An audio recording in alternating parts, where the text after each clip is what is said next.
Obito সে জন্ম নেয়নি villain হয়ে, সে শুধু চেয়েছিল একজন হিরো হতে। ছোটবেলায় সে হাসতো, দৌড়াতো, বন্ধুদের জন্য নিজের জীবনও দিতে পারত। কিন্তু ভাগ্য তার জন্য অন্য কিছু লিখে রেখেছিল, একটা পাথর, একটা মুহূর্ত, আর সব কিছু বদলে গেল।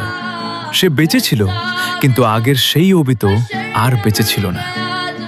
যখন সে চোখ খুলল, সে আর আগের পৃথিবীটা পেল না। যে মেয়েটার জন্য সে সব করতে পারত, সেই ছিল তার ভাঙনের কারণ। ঋণ নোহারা হারানোর পর তার ভেতরের আলো নিভে গেল।